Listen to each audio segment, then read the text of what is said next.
Giving is a very important part of being human. I can tell when I'm watching something and the person being represented on screen is not present in the writing. You're just kind of like, this doesn't feel authentic. There's something missing. It's such a good feeling. It's just like, hey, they know me as who I am and not as who I was. You don't have the privilege to choose. You have to be committed and you have to be really resilient. It will happen like a wave of change in our economy and society, so we are helping the world in a way to be a better place to be. Everyone fits here. Every creator has his own place here, has his own voice here.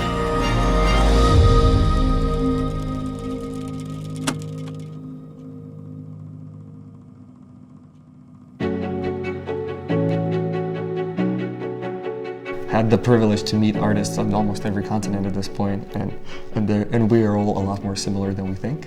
There's no organized way of doing it. It's just that THU last year, and then the girls were there, and I came by and we bonded over living in dictatorship countries. That was our conversation. And then we just stayed in touch, messaged online, and I just asked, hey, what can we do to help?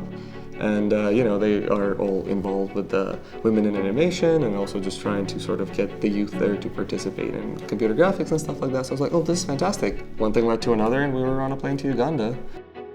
I've been speaking with Prescott for, I think, about a year since I met him last year in 2020. Virtually during the THU event because it was held online. And so he understands the challenges that we do have in terms of small studios, growing studios, sort of artists working in isolation, no real support from government institutions. There's obviously challenges, just the fact that every time we would work through the day, whether it's master classes or just doing demos of Promethean AI tools for the folks there, the fact that you might just have electricity go out sporadically every 30 minutes, this is not something you're used to. In general, I think also the access to the internet and the ability for people to easily find information that they need and find the tutorials and sort of find the information in the best possible format for them to consume is not as easily spread, and that's a fundamental right at this point, And so right now, an animator in Uganda is working from a perspective or a point of passion and your own interest. But then if you're coming into it expecting to kill it big, then, I would say it's the wrong place for you to be in.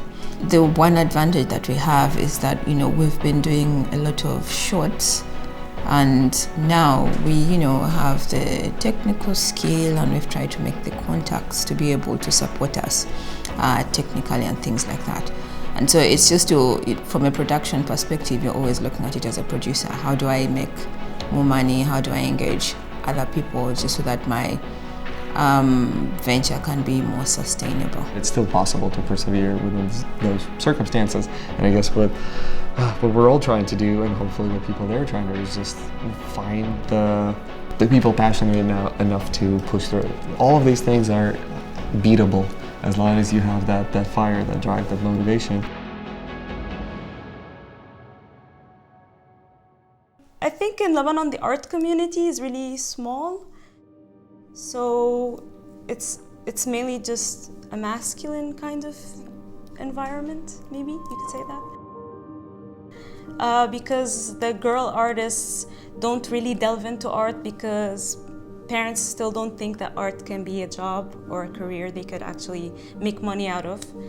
And the guys who actually go into art, they kind of like take a risk, and their parents think they're taking a big risk that they become artists in such a small community or like a place like Lebanon where we don't have that much video game companies or movies or something related to that. But lately I'm super glad because most of the talent is coming out of the women, Also lately in Lebanon there has been a recent wave of hiring, focusing on hiring more female artists and female designers as well. So that I think that is a big advantage, and a big step up to what things were before. Globally, you'll still see the numbers are so few for women in the animation industry. So we're not just talking Uganda because we're kind of at level ground. right? Although the few startups which exist are basically for men. How do we make sure that from the get-go we fashion out the industry so that we have both men and then women? Because I believe, there are different views of life, their experiences can contribute a lot to just making sure that we have story.